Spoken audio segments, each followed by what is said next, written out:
I already knew then as an undoubted fact, that beyond the thin film of false reality there existed another reality from which, for some reason, something separated us. The miraculous was a penetration into this unknown reality. I could not make out exactly where he had been.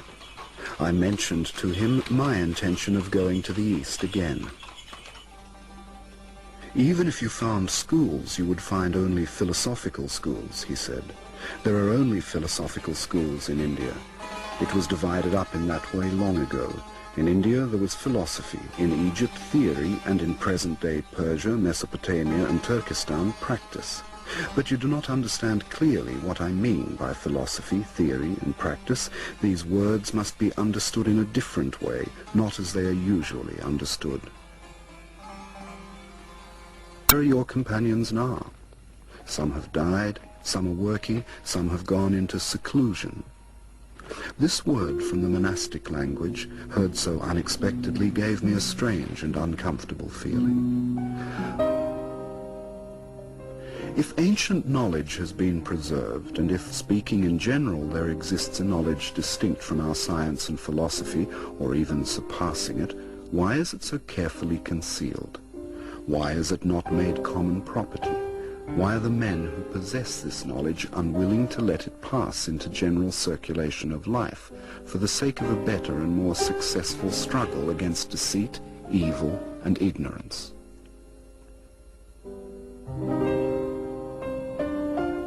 He answered, the crowd neither wants nor seeks knowledge, and the leaders of the crowd, in their own interests, try to strengthen its fear and dislike of anything new and unknown.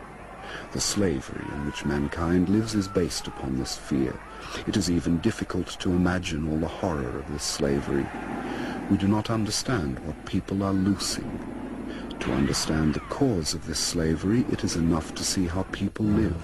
What makes the aim of their existence, the object of their desires, passions, and aspirations, of what they think, of what they talk, what they serve, and what they worship.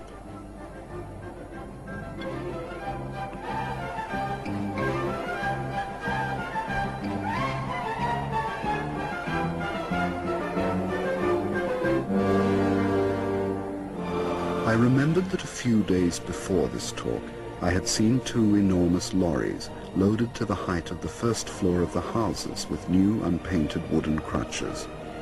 For some reason, I was very much struck by these lorries. In these mountains of crutches, for legs which were not yet cut off, was a particularly cynical mockery of all the things with which people deceive themselves. What do you expect, said Gurdjieff.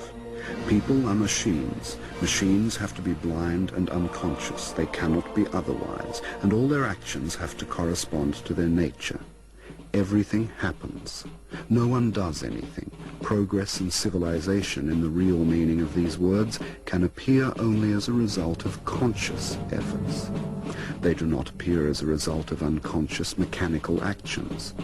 And what conscious effort can there be in machines?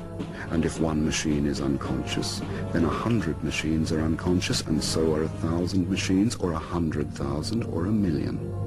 And the unconscious activity of 1,000,000 machines must necessarily result in destruction and extermination. It is precisely in unconscious, involuntary manifestations that all evil lies. You do not understand yet and cannot imagine all the results of this evil, but the time will come when you will understand.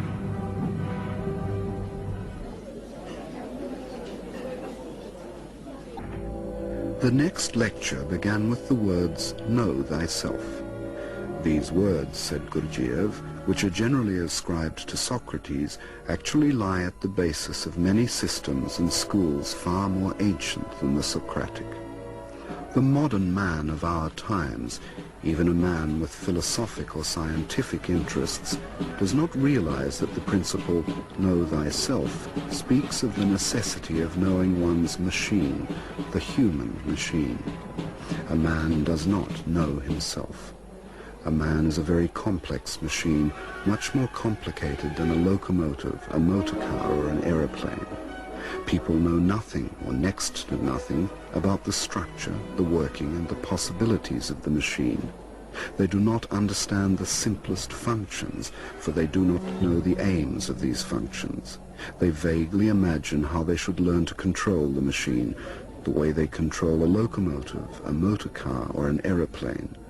If you are not educated to control a human machine, it is as much dangerous as when dealing with other complicated machines. But it is clear to everyone when planes, cars, or locomotives are in question. But they rarely think of that when considering people generally or individually.